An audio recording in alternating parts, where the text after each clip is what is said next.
Excuse me real quick. Hello? Hey, is Wing here? Ah, there you are. Sorry about that. I didn't. Thank you. Appreciate it.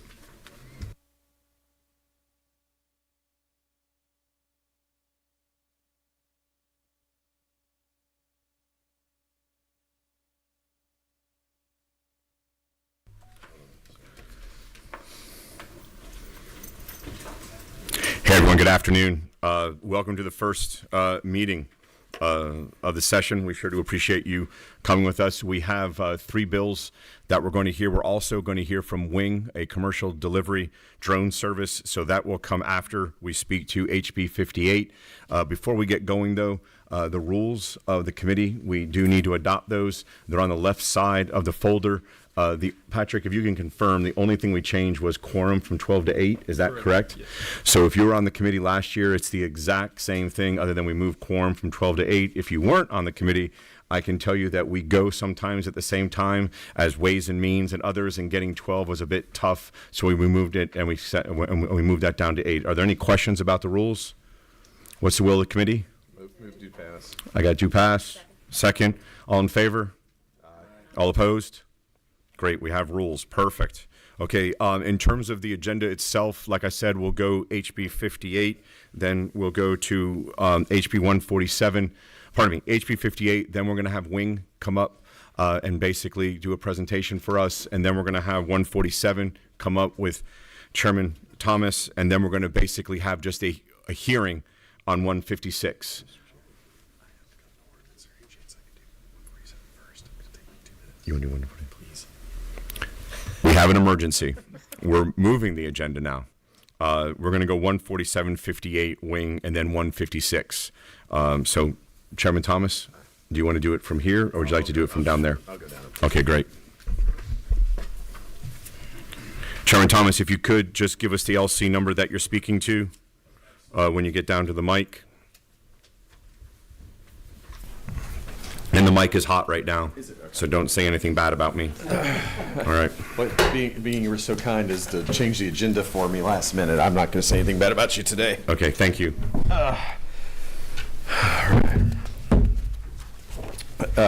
Thank you, committee members, Chairman. I'm here to present House Bill 147, LC number 560266. This bill will probably look familiar to you all. It is the copy that was passed by the House this past year. It used to be HB 988. Basically allows the Georgia Technology Authority to create an ethics policies and do an annual report and review for artificial intelligence and issue that report to the General Assembly. That's really what kind of the crux of the bill. So that's the fast presentation, but I'll be happy to take questions. Thank you. You have no questions. Will of the committee? Second? Second. I have a motion and a second. Any discussion? Seeing none, all in favor? Aye. All opposed? Bill passes. Heading on to rules, sir. I will tell you this. Thank you very much for being efficient with our time. Absolutely. Okay. Thank you. All right. Representative Richardson, you're up. Sorry for bumping you for 90 seconds.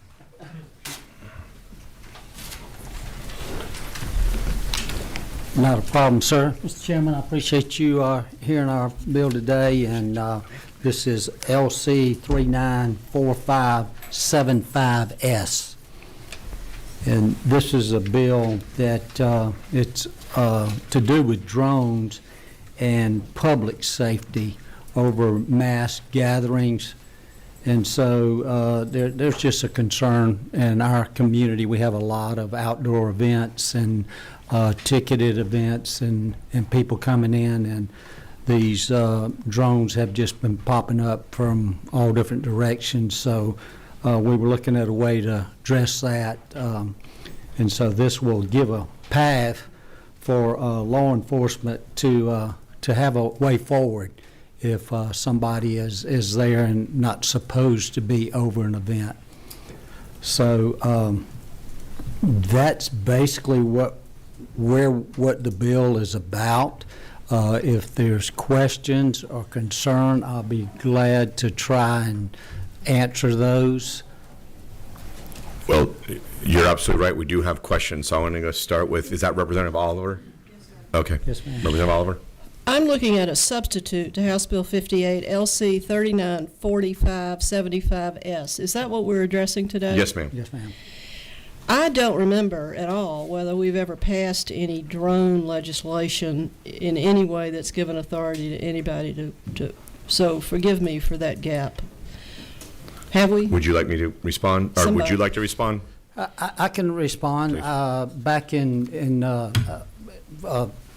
2016, there were some local ordinances there, and then I think the state in 2017 said that anything that was before 2016 could be enforced, but after that, that there wouldn't be anything unless it came before. So there's no relationship today between the ordinance, like we do traffic events. It's not a state statute in any way.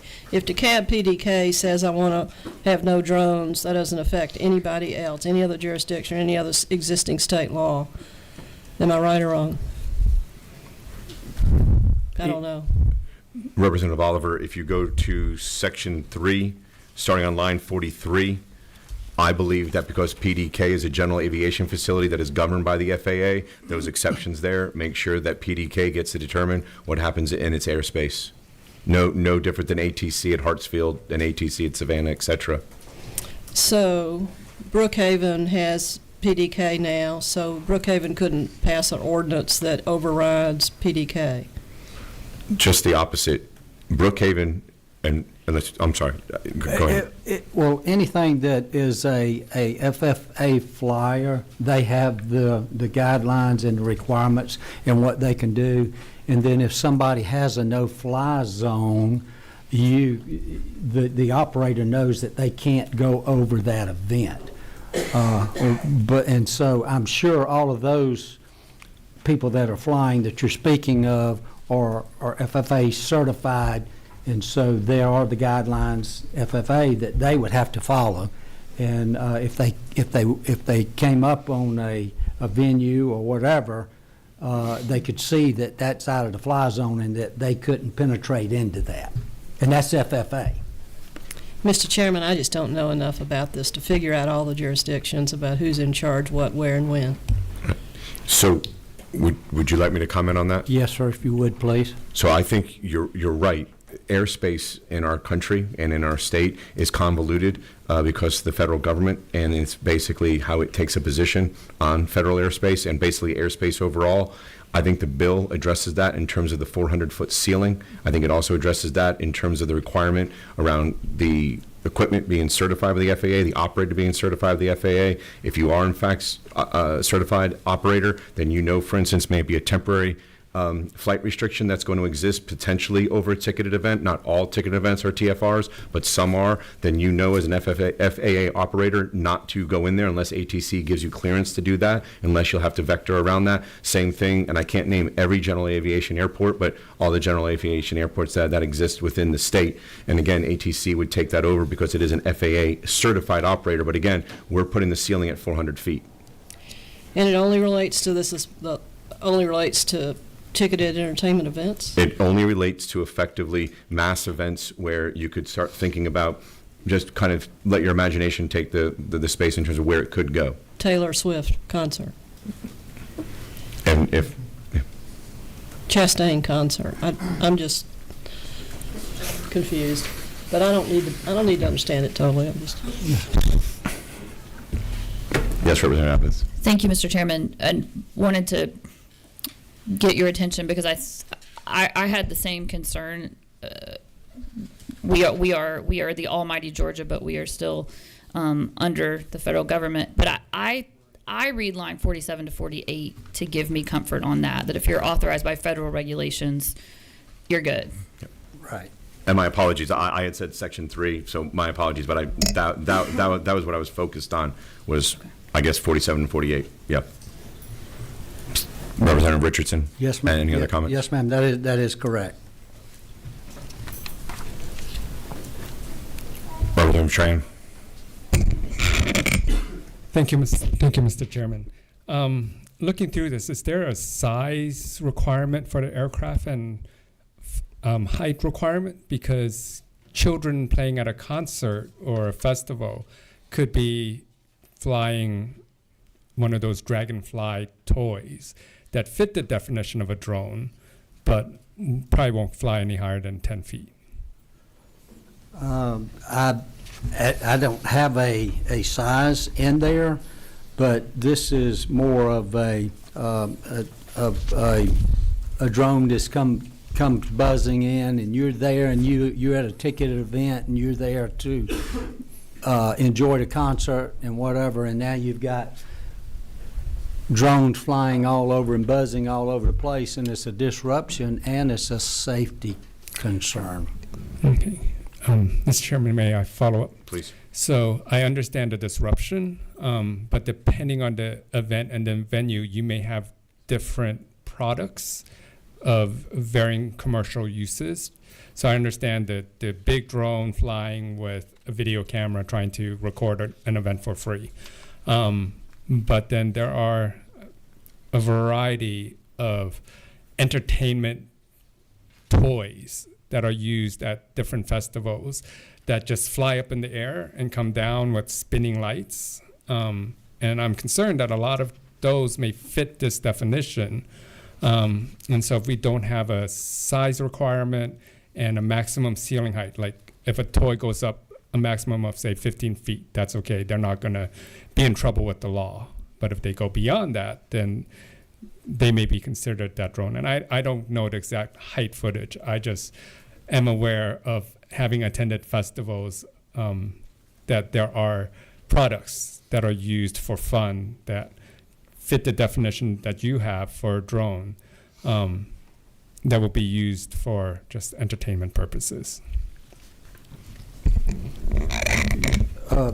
Yes, sir, and it doesn't address the size. No, sir, it does not.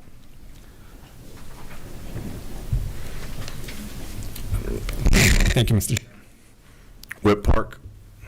Thank you, Mr. Chairman. Representative Richardson, I appreciate the intent of the bill. I think I do share Representative Tran's concerns in terms of the definition of unmanned aircraft. I think as I'm kind of thinking through different hypotheticals as well, just some tightening up of the language. So when we're saying, for example, a ticketed entertainment event, is that a free event? Is that a closed door event?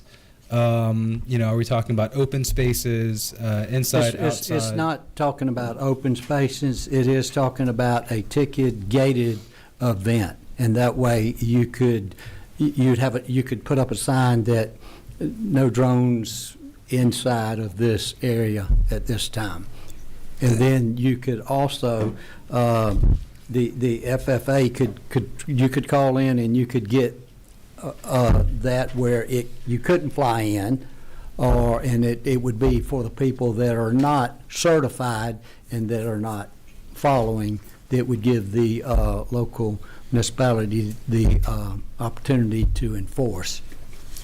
So, for example, a fireworks show at Stone Mountain, right? Would this apply?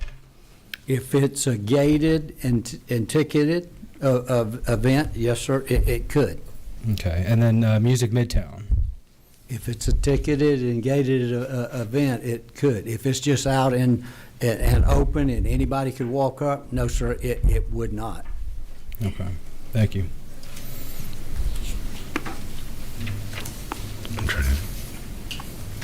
Representative Prince? Or sorry, Chairman Prince. My apologies, sir. Yeah, right. Thank you, Mr. Chairman, and thank you, Representative Richards, for bringing this bill. Got a little small event in my town. They got some trees torn down there in Helena, and this right here definitely keeps some folks out that probably need to be out. But my concern is the ticketed versus unticketed. I think that's what the whip was going at. So rallies, political rallies, things like that. This has nothing to do with that. You can fly those all day over there if you No, need sir, to. it would be open and you would be able to. It would be a gated, controllable, where folks are coming in. If they're coming from every direction, no, it wouldn't apply to that. All right, thank you. Yes, sir. Representative Evans. Thank you, Mr. Chairman. And this question backs up a little bit, and if you said it already and I missed it, apologies in advance. What problem are we trying to solve with this bill? A public safety where there's many people that are gathering together and just want to be able to control it with when you get a mass gathering of just a bunch of drones flying all over. I just think it's a safety issue. Mm-hmm.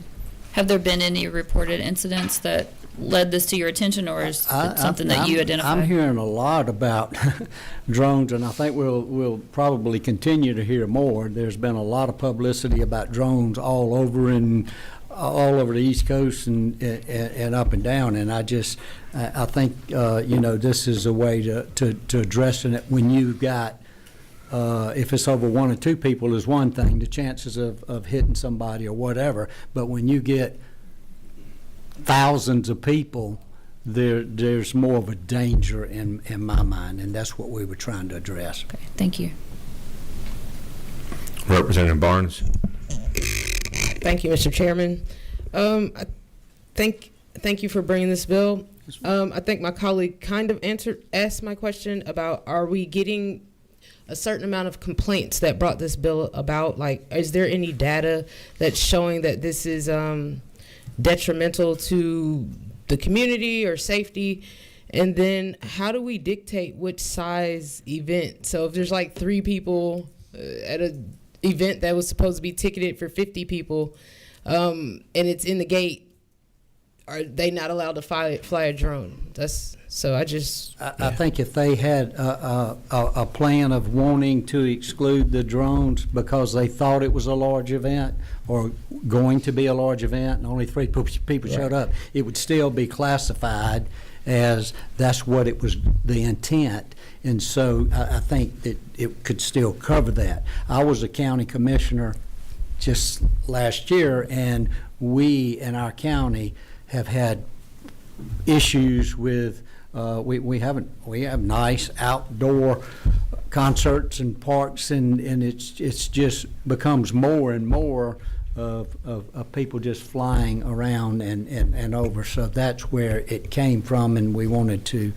try and address it with Thank you. Yes, ma'am. Thank you. Let me ask you something. Yes, sir.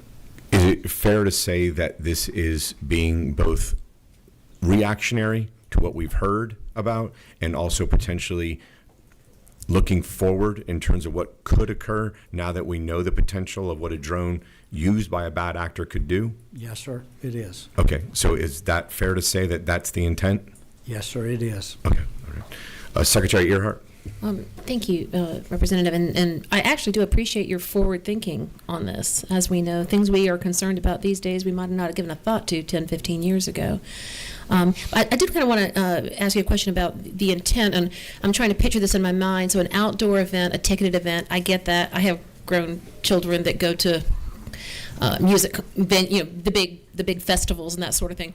So essentially the concern here, I'm assuming, would be drones that are being operated by people that are not in the venue.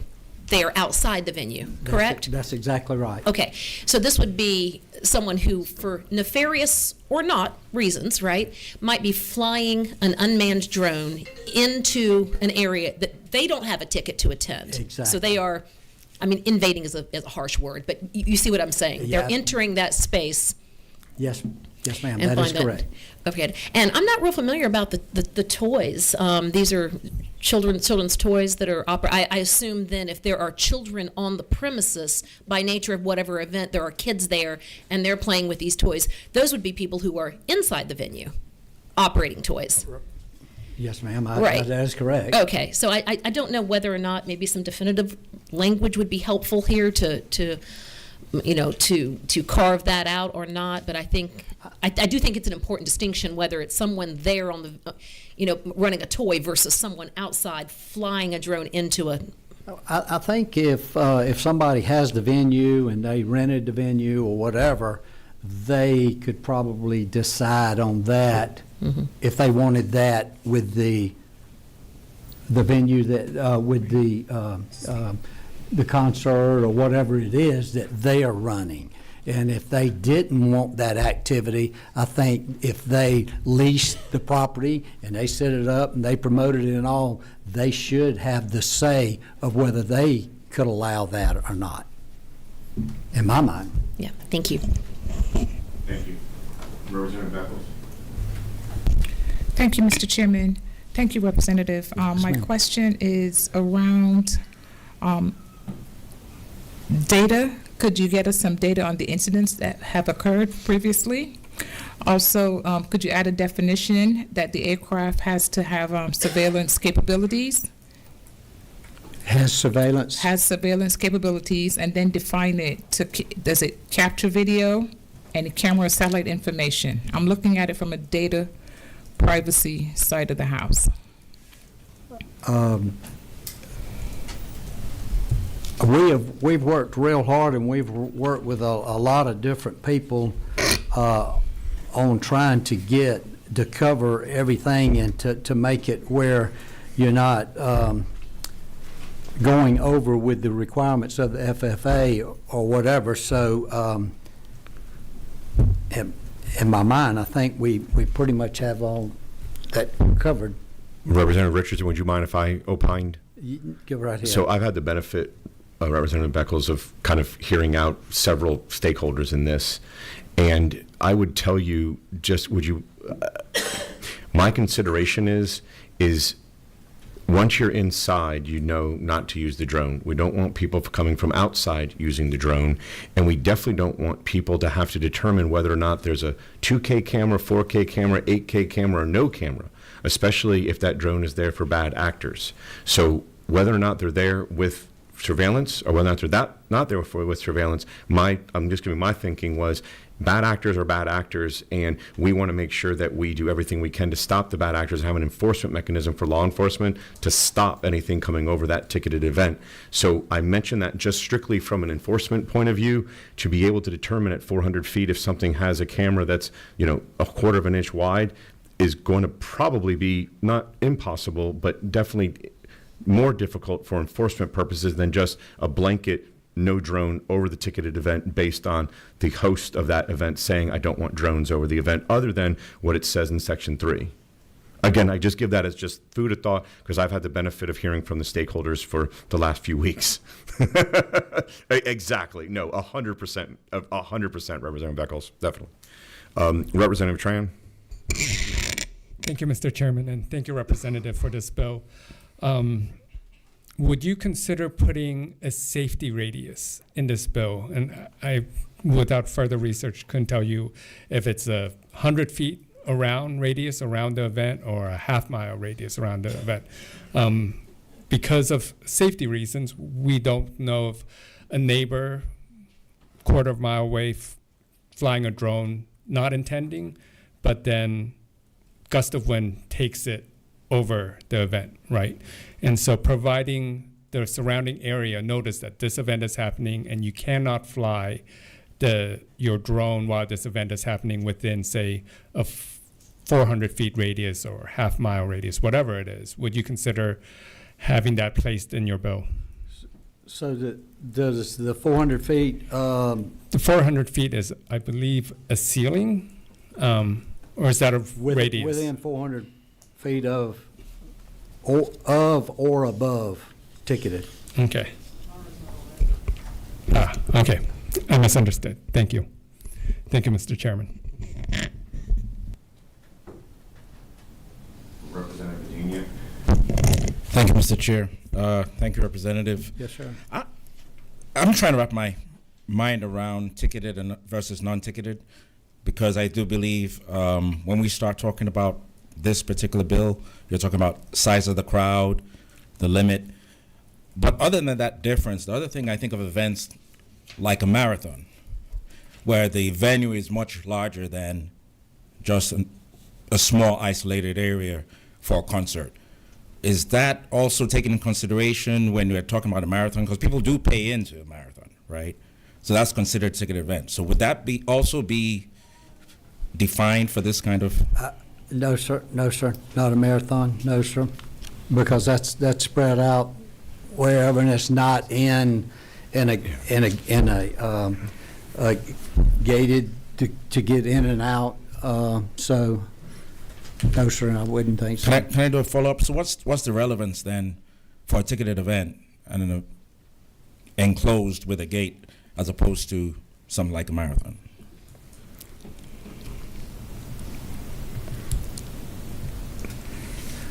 I think in a marathon, you're talking about a 26 or Yeah, could be. whatever Yeah. mile area that you're excluding. And this, I wouldn't think a venue would be of that size. So you're not limiting as much space. Could I give some color, and then I want to hand it off to the chairman next to me. At least, again, I've had the benefit, like I said, the Representative Beckles, of hearing from the stakeholders. We're talking about a concentrated mass of individuals versus I've run Chicago before. I've run other marathons. Out on the 13th mile, it's me and 4 other people, screaming, going, go, go, go. I think when we start looking at this from an intent point of view and an enforcement point of view, we look at more of a mass of people versus, me out there on the 13th mile with me and 4 of my buddies. So I think at the end of the day, again, I'm just giving you my perspective was, if you look at Chicago, for instance, if you look at Boston, you look at New York, some of the larger marathons, they have VIP areas that are, quote, gated, that are ticketed. It would fall, at least in my opinion, underneath this if, for instance, we suddenly did that for the 10K that we do on July 4th every year. But at the end of the day, I think there has to be a distinction just from an enforcement point of view in terms of making sure that people know where they can and where they can't. But, Mr. Chairman? I don't know that I'll add much to what the chairman just said, but just specifically addressing ticketed versus non-ticketed, right? You're an event that, whether it's an entertainment purpose or like it's a VIP situation, it's a gated environment that people are paying to get into, the boundaries of which are controlled by that promoter, we'll call it. And a marathon, it's an entry, and you're paying to enter the race. You're not ticketing to watch the race. I think that's the biggest difference. There's no gates. Like Todd said, I've been on some lonely miles in the end of a race too, and it is what it is. It's gonna be so spread out across the city. This is where promoters, different people are actually having a hosted event that somebody's ticketing and walking through a gate. That's not happening in a race like that. Whip Park? Thank you, Mr. Chairman. To continue this conversation, I think there's bipartisan agreement as to the intent of the bill of trying to protect, especially where masses of people are gathered, from, whether it's surveillance or anything else harmful that a drone may be being carried. I think the question that myself and some of my colleagues have raised is why this limiting factor, this distinction between ticketed versus non-ticketed. Again, I was trying to ask some questions of, indoor versus outdoor, where certainly I would think, outdoor ticket events, there should be kind of greater concerns. But, for those who may be inside, right, getting into a ticket, what then of the folks, members of the public who are gathered to watch? And so, at least for me, again, I certainly understand where you're coming from. I think I would want, especially to effectuate your intent, that the provisions of this bill, could be potentially, hopefully, a bit more encompassing to capture those different scenarios. For example, a fireworks show on the coast of Georgia, right? I would assume if that's public and open, that would not otherwise be protected, even though we may want to ensure protection for those individuals. So I think it's in thinking through those sorts of scenarios, taking other considerations into consideration, how we could, So, Whip Park, if I could give you just food for thought. Let's take on the coast as an example in Tybee. Tybee has the ability to file with the FAA what's called a TFR, a temporary flight restriction. So they effectively they go to the FAA and say, hey, I'm having this mass event, 20,000 people, 50,000 people, whatever the numbers are, I apologize. And Tybee, knock on wood, gets from the FAA an approval to get a TFR. That TFR is a no-fly zone, for lack of a better phrase, unless ATC lets you vector through it. So at the end of the day, that is, for all intents and purposes, that has become a, quote, ticketed event, as this has been said, because the FAA, to Representative Evans' point, supersedes our laws, and that TFR would control for the period of the fireworks on Tybee Island. So by no means, and forgive me if I'm wrong, Representative Richardson, we're not saying you can't file for a TFR here. What we're saying is, in addition to a TFR, which we would expect, and again, I don't know what Mercedes does, I don't know what State Farm does, so I'm not suggesting I do our Chastain, to Representative Oliver's point, but I'm assuming if there's an open environment and you know you're having X number of people, my hunch is you already file a TFR because you don't want drones, you don't want planes and everything going over it. But if not, I know that I would be willing to do a PSA and make sure that people know that you have, to your avail, to the FAA, the ability to file for a TFR, and at that point it becomes no fly. If I may, Mr. Chairman, Sure. I think, at least in my mind, and that illuminating, feedback, why then not create some sort of statewide uniformity that provides all local jurisdictions protections to a certain extent, in which if further protections are needed, they can then individually go through that process? Well, hold on, I don't want to speak for the bill. I feel like I'm speaking for the bill sponsor. Well, we wanted to give each community their, how they wanted to enforce, and whether they wanted to, for their mass gathering, how they wanted to do that. So, and then, like he said, the FFA controls a large percentage of it. If somebody knows and they want to go out and say, hey, we're having this event, we need a no-fly zone, and then that puts the gate around it and you can't fly through it. So. Yes, sir. And I think in light of, in light of the shared intent, especially with respect to public safety, perhaps, we can continue the conversation. I don't know if it's hearing only, but if there's an opportunity for further discussion before we proceed on the bill, I think that would be appreciated. So, Whip Park, I understand, and I would like to do that. I think the thing, we'll hold this bill, but what I would like to do, and I'll ask the representative to spearhead this, take a mental picture of everyone who had these questions. You can go back to the video, and I would ask you to get with them in the most appropriate, most efficient way possible, have those conversations, and I don't know if we'll wait till Wednesday. We may call, bless you, we may call a special meeting to have a conversation on this, maybe not, but definitely no later than Wednesday. Would you please consider that to be your deadline, if that's fair? Yes. Yes, okay, great. So is that okay, That is absolutely fine with me, Mr. Chairman, and I appreciate it. Okay, thank you very much, Representative. Thank you for your time. Thank you, Representative. I don't know if Wing wants to come up based on whether or not they're going to get these questions or not. So if Wing is still willing, we'd like to have them, but it's up to you if you want to avail yourself. Can you please do me a favor? Please introduce yourself, your role or your title, and then also your company. And like I said, if we can hold this to 10 minutes, please. Well, sure. I'm happy to tell you some good things about drones. Thank you. My name is Bailey Edwards. I work for Wing Aviation LLC. Lead Government Affairs of the company, and I'm pleased to give a presentation on some of the positive uses of drones, some of the positive uses that are regulated by the FAA, and some of the operations that we've been able to do globally here in the United States and what we see ahead of us here in this region. This is an exciting time. This tech committee is a great tech committee, brings some of the coolest stuff to Georgia, and very pleased to have the chance to share some of what we do with you.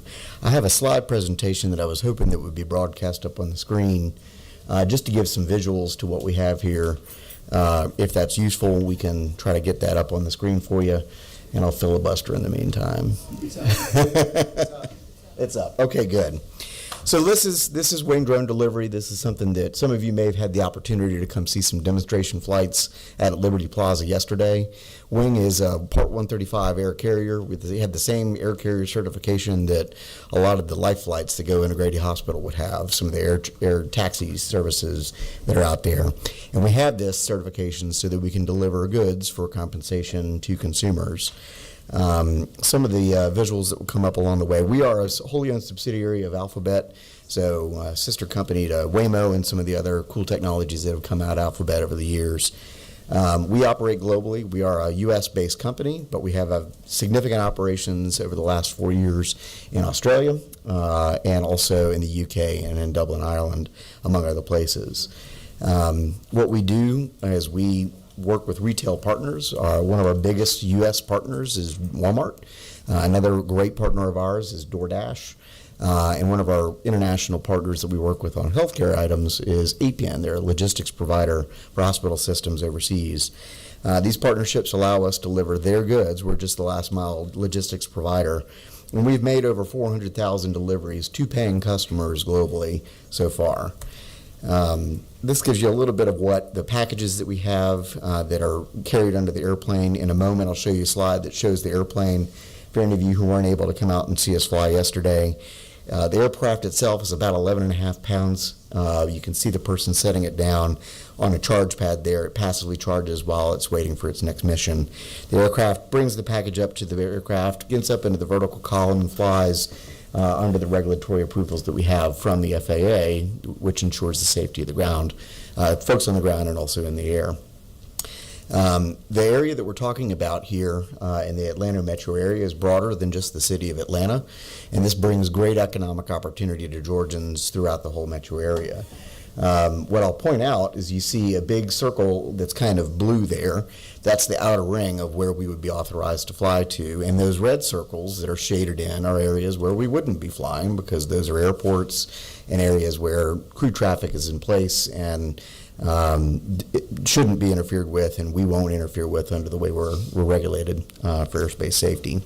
As I mentioned, we're a Part 135 air carrier. You see here a depiction of some of our aircraft in a test environment where they're flying in the rain. They can fly in light rain, and obviously, like any other aviation asset, has its limitations on how much wind and rain it can suffer or sort through. But generally speaking, it's a robust system that we've been able to rely on. We have a flight operations center. What you see here depicted on the screen are what we call our pilots in command. They're able to oversee the fleet of aircraft. They don't fly them individually. That's done through an automation platform. But this is the backup to the automated backups inside the backups. So these are the folks who, if at the end, it's in their judgment, think that it's time to either pause operations because the wind or weather has gotten too bad, if they're out of limits with our weather limitations, they're able to make the decision to keep the aircraft grounded. Similarly, if you have a medical ambulance headed to a hospital and they see that on their scopes, they're able to say, we pause the operation, we give way to those crewed operations. This is the aircraft. This is our WB-7000. I think an engineer named that. We're going to come up with a better name. But it's a great aircraft. It's one that's served us well. You can see it flies about 60 miles per hour in transit flight over the course of the wing, and it's able to be very quiet when doing so. It's operating about 30 meters above treetops and known obstructions. All of that's geospatial data that's available to us to program in. As I mentioned, the payload is about 2.5 pounds. And if you think about walking through a Walmart or other big box store, just think of how many things would fit in a box about this size that's useful to you. Some of that's the over-the-counter cough medicine. Maybe your child comes home sick and you don't want to load the whole family into the car. Take the idea of not having to go 30 minutes to the store, go around the store, and then come back, when in fact in about that just 30-minute window, that could be delivered to your home without having to put you on the road. Saves people time, saves people effort, saves people energy. This is a little bit of what that flight profile looks like. Again, this is a regulated flight profile by the Federal Aviation Administration, protecting the safety of the system, the other operators in the area, and the people on the ground. But as a consumer, you would be looking at either a marketplace app that we host, or in the case of DoorDash, where they're integrated, the stores that are available for drone delivery are integrated into the DoorDash app. When you make that order, that pane too speaks to the flight plan that's generated right away, bespoke for yours. And you'll notice it's not a straight line. That's on purpose. We're moving our routes around so you don't have constant overflight of people's homes, even though it's a quite quiet aircraft. The aircraft, there you see in pane 3, is taking off in its nest. It lowers a little pill, you see there in its pane 4, where the loader, who's an employee of the store or the vendor, loads it onto the aircraft and winches up. It then goes up to the cruise altitude and then goes with forward propellers on the wing, makes the delivery. You see the customer doesn't even have to interact with the aircraft. The customer doesn't even have to interact with the package. And they've even selected the delivery zone in their yard that they want it to be delivered to. All you need is about the size of a picnic-sized blanket. Look up to the sky, you can see the sky. That's an eligible delivery zone. And then once the aircraft has made the delivery, it goes back into its vertical column up to flight altitude and then comes back over to the nest, which is often in the parking lot of a Walmart or in a mall or other commercial district. On the customer side, again, it's an app-based order. This gives you a little bit of what it looks like. And again, you agree to clear to make sure that you're not going to be landing in a place that's got some other obstruction, like you didn't put your doghouse there, you don't have your car parked there. Also importantly, the customer has a countdown clock on when it's going to get there, so they know exactly when to go outside to get it. Importantly, that can be in your front yard if that's where the delivery zone, or conveniently for many in the backyard, so that you don't have to encounter people at your front door. There are some huge sustainability benefits that come along with this, the energy savings that come along with using an 11.5-pound styrofoam drone that's electric operated. Uses less energy to transport the pasta that you'd order than if you were to boil water yourself. So it's a very energy efficient. And importantly, I mentioned it too, it also reduces the traffic congestion on roadways that are already in a lot of ways overtaxed. Before we come into any community that we operate into, we focus a lot on community engagement. We want you to know who we are. We'll come and introduce ourselves. Part of what we're doing here in town this week is coming to meet with many of you, the executive leadership of the state, and also folks here in the Atlanta metro area, so that we can introduce ourselves, start the conversation, see who is interested in these services. And we're not doing this just because it's neat. We're doing it because there are absolute benefits associated with drone delivery. Again, we're reducing traffic, making a more sustainable approach to delivering goods. Why use a 2 to 3 pound car to deliver a 1 pound meal when you can use an 11.5 pound styrofoam drone to do it safely, efficiently, and within the safety parameters that we expect? There are use cases beyond just retail that I could go into and invite further discussion on one-on-one or another time. We have a team here that's here to help develop that understanding of what we're doing, and we're glad to be here in the Atlanta area. As I said, fostering community trust is a big deal. That's what's contributed to our success in the DFW metro area. We have recently also announced that Wing is expanding in 2025. We've recently announced plans to expand in the Charlotte metro area, into the Tampa and Orlando metro area. And I'm here to tell you that I'm excited that coming into the Atlanta metro area is on our map for 2025. We want to be a partner in this community. We have been enthusiastic to get the support that we've had.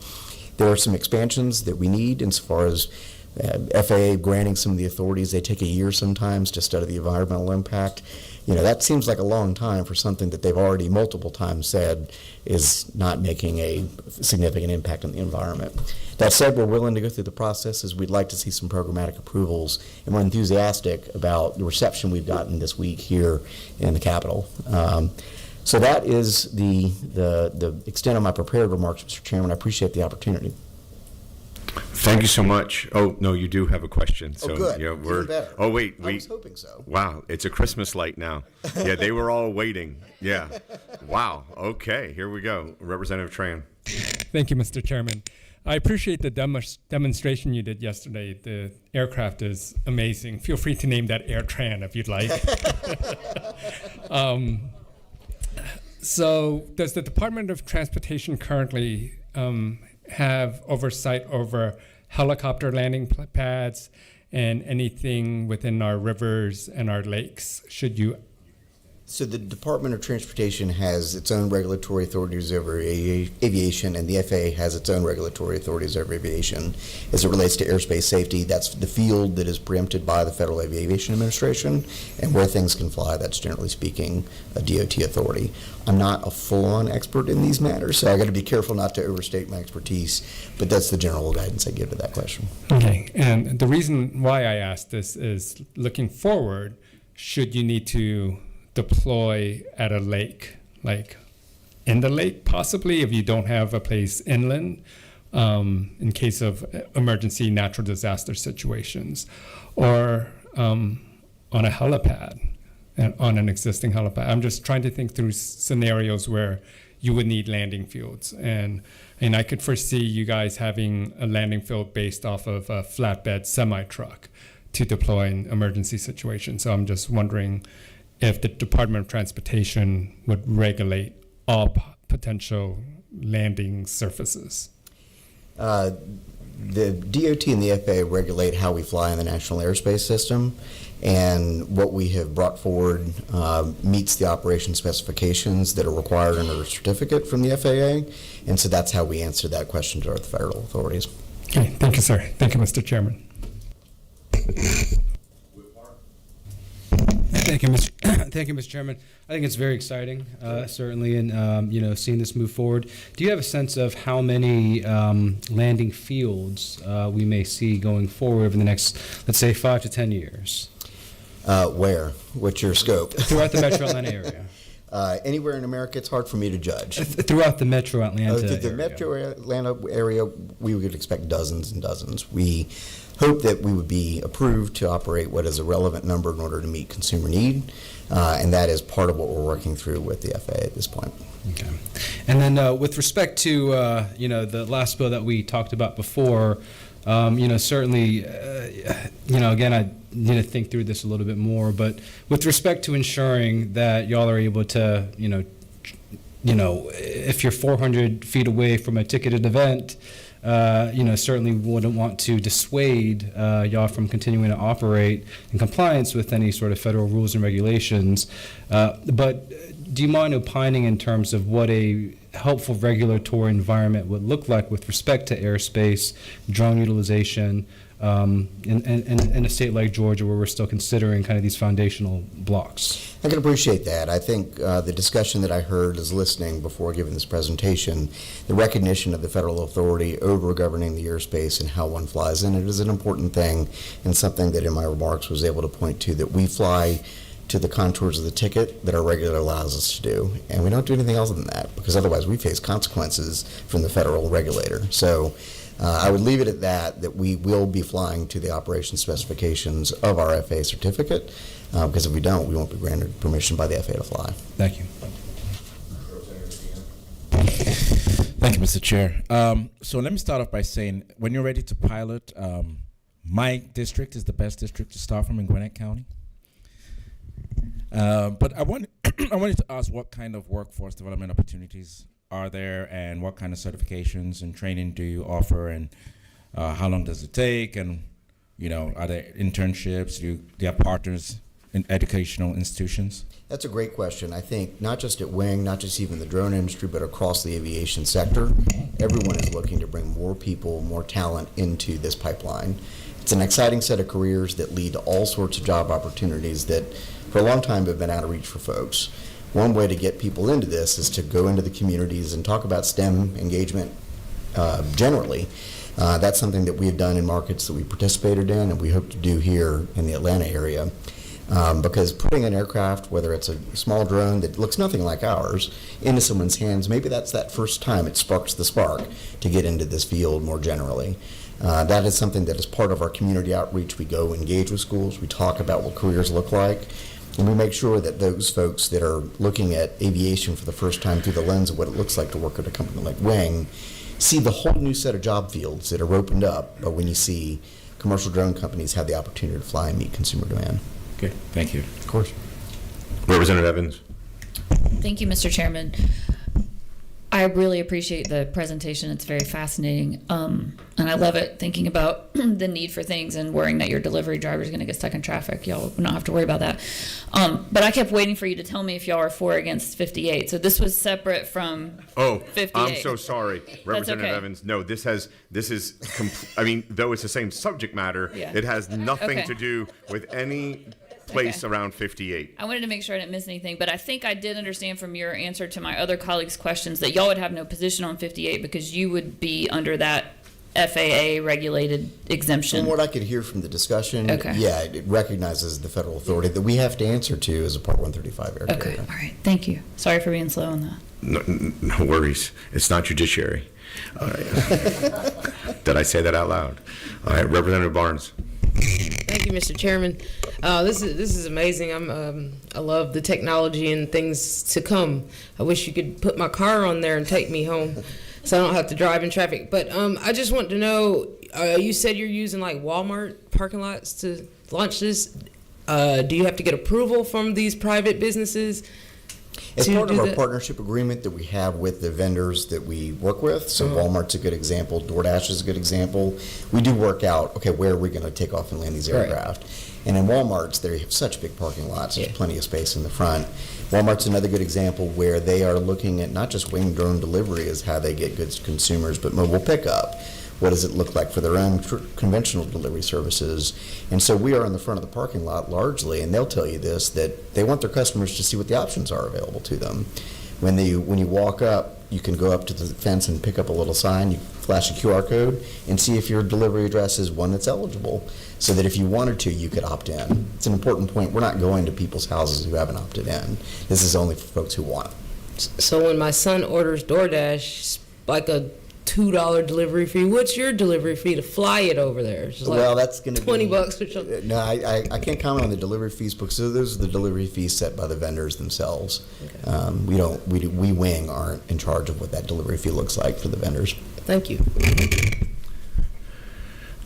The Christmas tree's gone, but could you do me one favor? When we spoke yesterday, if you can get the short answer around medication, prescription, specifically not over the counter, but actually scripts, what you have found in Texas.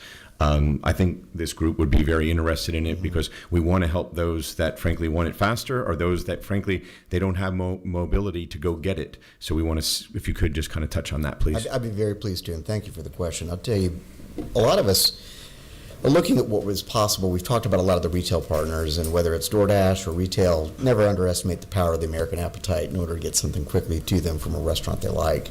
But the question is an important one. How is it that we help people in the communities that we serve? What are the things that are barriers sometimes to getting access to medication? Sometimes going to the pharmacy is that barrier. Sometimes after you've left the doctor's office and you've prescribed something, the last thing you want to do is go stand in line, be in another public place when you just want to get home. What we've seen is that there is, at the state level, a regulatory approach to how one can deliver pharmacy goods to patients in need.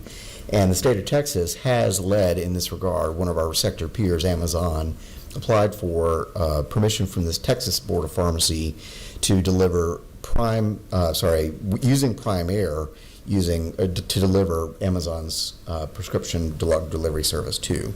So basically, the pharmacy is Amazon Pharmacy, and Prime Air is the deliverer, and they got approval to do that in the state of Texas. You better believe I looked at that application pretty closely, sent it over to our legal team to say, where's our role in this, right? Wing is not a pharmacy. We have other partners that we work with, and we have had a little bit of experience in this, and it's something that really motivates our workforce to be able to address this key need. One of the things that we saw published as part of an Accenture report is that there are obvious benefits when a person has access to the prescription medicine. But there's a bigger interest, too, that when you have better access to your prescription medicines, medication adherence goes up, and so secondary illnesses goes way down. The figures are hundreds and hundreds of millions of dollars of cost savings to the healthcare system when those benefits can be reaped.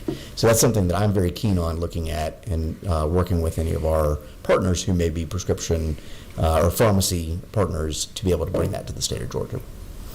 Well, thank you so much. We sure do appreciate it. And contrary to what Representative Adenia said, feel free to make 25 your first district. Thank you, Mr. Chairman. Thank you. We appreciate it. Thank you.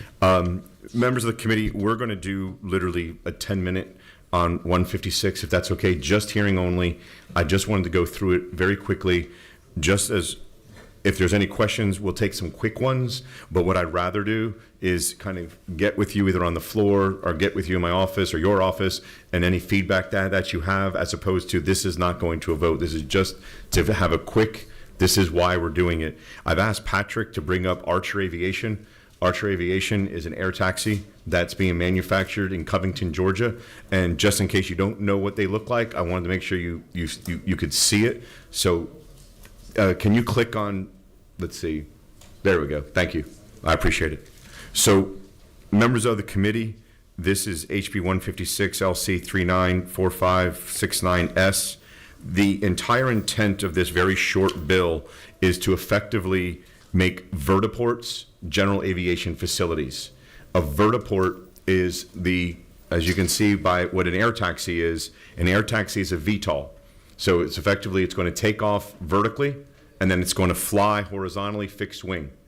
So if you can imagine what a vertiport would be, is about 42,000 square feet. That's per the specs from Archer Aviation. So think about 1 acre. So you can think about the top of a parking garage, the top of a building. It can be the ground. But what we expect to have over the course of the next 3 to 5 years is a lily pad network of vertiports. So if you can imagine going from the Capitol to Midtown to Buckhead to Sandy Springs, etc., or I think the vision also is, especially out of the Northern Arc, where to get to the airport you need to leave at either 0:30 or 11 p.m. or 11 a.m. Is there going to be an express service where you can maybe TSA clear up in Alpharetta and literally express right down to Hartsfield? Again, we're not going to tell them their business model, but we want to be able to empower the business model. And this isn't just for Archer. These vertiports would be, I'll say, manufacturer ubiquitous or agnostic, and this would allow them to get two things. First, if we do officially make them into general aviation facilities, they are eligible for the federal grant, which is about 90%. The city or the host city is 5%, and the state is 5%. So it wouldn't necessarily be to build the parking garage, but to build basically what's happening on top. We expect on 42,000 square feet to have 3 operating, I'll say, landing pads with 1 additional one for maintenance, or if God forbid something breaks down. So this is what the bill does. You'll see that it incorporates it into what a landing field is and just basically adds it. So if you can imagine PDK, Cherokee, Charlie Brown, etc., those are all general aviation facilities. So we're not trying to classify it per se as Hartsfield or a Savannah, but basically general aviation facilities. So if there's any questions, great. If not, love to get with you on the floor or later on. Any question? Representative Evans? If people have questions on this, I want them to get in front, but I did, if the chairman will allow just a point of order before we leave, if no one has questions on this bill. Just me and you. Okay. First of all, I want to say I have great respect for the chairman and this committee, and this committee has the closest makeup of Democrats and Republicans, I think, of any committee in the House, and we appreciate that very much. I think the bill presentation that we heard on 58, and again, I want to appreciate your willingness to turn that into hearing only and give us a chance to do amendments. But there was confusion about what is the purpose of that bill. It is clear that you had conversations with one or more other stakeholders that the committee doesn't have privy to. And so it's a point to the committee, but also to the hall. We should be discussing, and people should be stating their positions on bills to the committee. And that shouldn't be filtered through the chairman. And I think we would have had a lot more clarity on the bill and the intent and the purpose and whether what's on the paper meets that purpose had we heard from the people that were the proponents of the bill. And I hope next time we have the opportunity to do that. So Representative Evans, I 100% concur with you. I hope in no way that you feel as if the chair, I'll say, limited access to any member of this committee. If the advocates of 58, I hope they come to every member of the committee, not just the chair, but in no way, shape, or form did I discourage any type of open conversation. And definitely did not mean to imply you told anybody not to come, but if there are folks that have positions on bills, I just feel as a member of this committee, they need to come and talk to the committee and not just individually to the chairman. I think that's a fair request. All of our votes are equal, at least as far as the Constitution goes. Yeah, thank you. Okay, thank you, Representative Evans. If there's not any further business in front of the committee, I would ask you if you have any comments on 156, please get with me, because I would like to slowly but surely get this through the process. I appreciate everyone's time, and we are adjourned.